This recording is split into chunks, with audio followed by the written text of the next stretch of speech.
Should you get a dash cam for your teenage drivers? Let's start with the facts. Number 1, teenagers are idiots. Number 2, teenagers driving cars are bigger idiots. And number 3, teenagers in a car with their friends, I'd rather hand my keys to a pack of baboons. But since my son is getting his license in mere months, I decided to get a dash cam to try it out myself. And we're gonna see if the potential safety benefits outweigh the potential that my son will one day leave the house and never speak to me again. Stop. Let's do this pro-con style, starting with pro. So many cameras.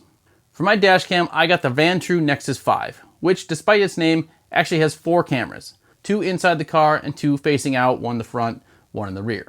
Now this may be overkill, but having cameras facing inside of the car can be a major deterrent to keep teens from using their phones or doing other stupid things while they're driving. And you know what? Having the camera in the car has actually made me stop doing some of those stupid things too. It's definitely a good thing. Con, installation. I wouldn't say installing a dash cam is difficult, but it is a little bit tricky. Hiding the wires in the trim is a bit of a chore, especially if you have a rear camera like this Nexus 5 does. But the Vantrue came with this pry bar tool, which worked pretty well. One thing to note, and this is very important, if you have a side curtain airbag system in the pillar, you'll need to pop off the trim and run the wire behind the airbag. If you run it in front of the airbag and you get T-boned, you're just going to have some great footage of you getting obliterated because the airbag didn't deploy properly. Not ideal. But if you don't want to deal with installing it yourself, you can get it installed by a pro for $50 to $100 for the front camera. And if you have the 2 modules like I have, it's going to be double that. Pro, hardwiring the camera.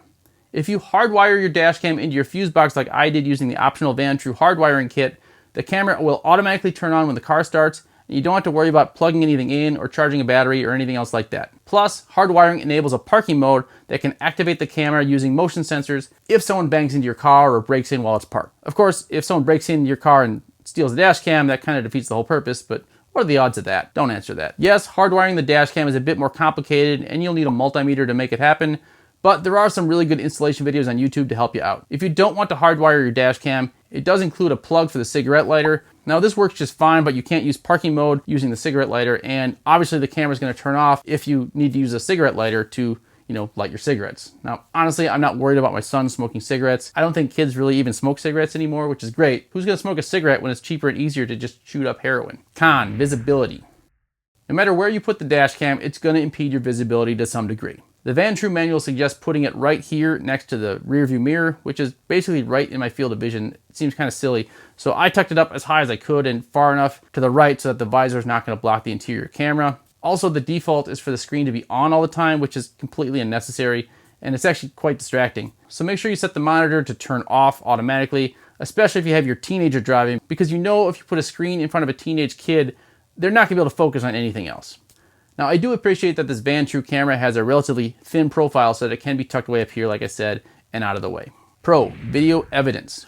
Obviously, the top reason to get a dash cam is that if you or your son gets in an accident or a road rage incident or something weird happens, you don't have to rely on a he said, she said report of what happened. You have actual video evidence. Now, if you're on the wrong side of a hit and run, you might actually be able to track that person down and get your revenge. Now, this is why I recommend getting a high definition camera like the Nexus 5 so you can capture the license plate clearly. The Nexus 5 also does a pretty good job at night, and it has an infrared mode for visibility in the dark.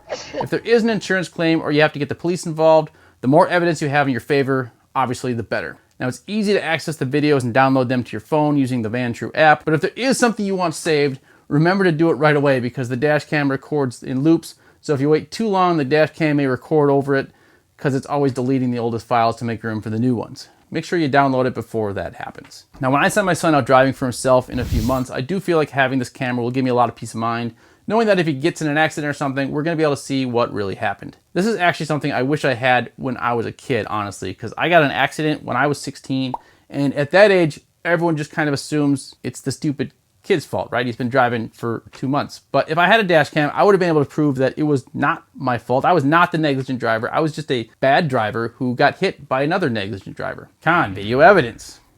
How many times has a police officer told you anything you say or do can and will be used against you in a court of law? Hopefully 0 times. However, if you are the type that likes to drive recklessly, text and drive, drink in your car, take naps, or are just generally a terrible driver, I highly recommend against getting a dash cam. Because while a dash cam can offer some incredible protection if someone hits you or causes you to get in an accident, if you're the cause of an accident, it can also incriminate you. And yes, they can subpoena your dash cam video. And don't think, well, if I cause an accident, I'll just delete the footage, because that's actually evidence tampering, and that is also illegal. Now, like I said before, getting the dash cam has actually made me aware of some of my bad habits, and it's made me stop. But if you can't do that, don't buy a dash cam. Save your money for your legal defense fund. Pro, GPS tracking. The Nexus 5 uses GPS tracking to sync up all of the video clips to a map of where the clips were recorded. It's pretty neat. Just more evidence to support your cause if you ever need it. Plus, it gives you the ability to check if your kid was telling the truth when he said he was driving to his friend's house. You can check the video and see, aha, he's secretly a huge nerd and drove to the library instead. The downside, of course, is that there's also a GPS record of anywhere I go, so there's always a chance that one of these days, my wife's gonna check the dash cam, and I'm gonna get caught cheating on my diet. Con, off button. The biggest flaw to my plan of using this to spy on my son is that the camera has an off button, so my son can just turn the camera off if he plans to be stupid. So does that negate the entire operation? Well, here's my conclusion. Overall, I've appreciated having a dash cam for myself more than I anticipated. Unfortunately, I haven't caught anything on video yet that can go viral and make me rich, but you never know. But I do like the peace of mind it brings, and more than that, I like that it has made me a better driver. Despite it being illegal and dangerous, I did used to check my phone sometimes while driving, but it's stupid, and I shouldn't do it, you shouldn't do it, and thanks to the dash cam, it's made me stop. And if it can have that effect on me, hopefully it can have that same effect on my son. So I plan to keep the dash cam in place, and I expect my son to keep it on whenever he's driving. But I don't want him to resent me any more than he already does. So here's the deal I plan to make with him.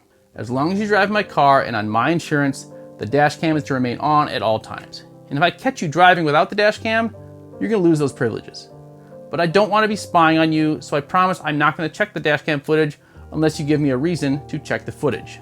You can probably figure out what those are. Now, I might even consider turning off the microphone so you're not worried about me listening to your conversations.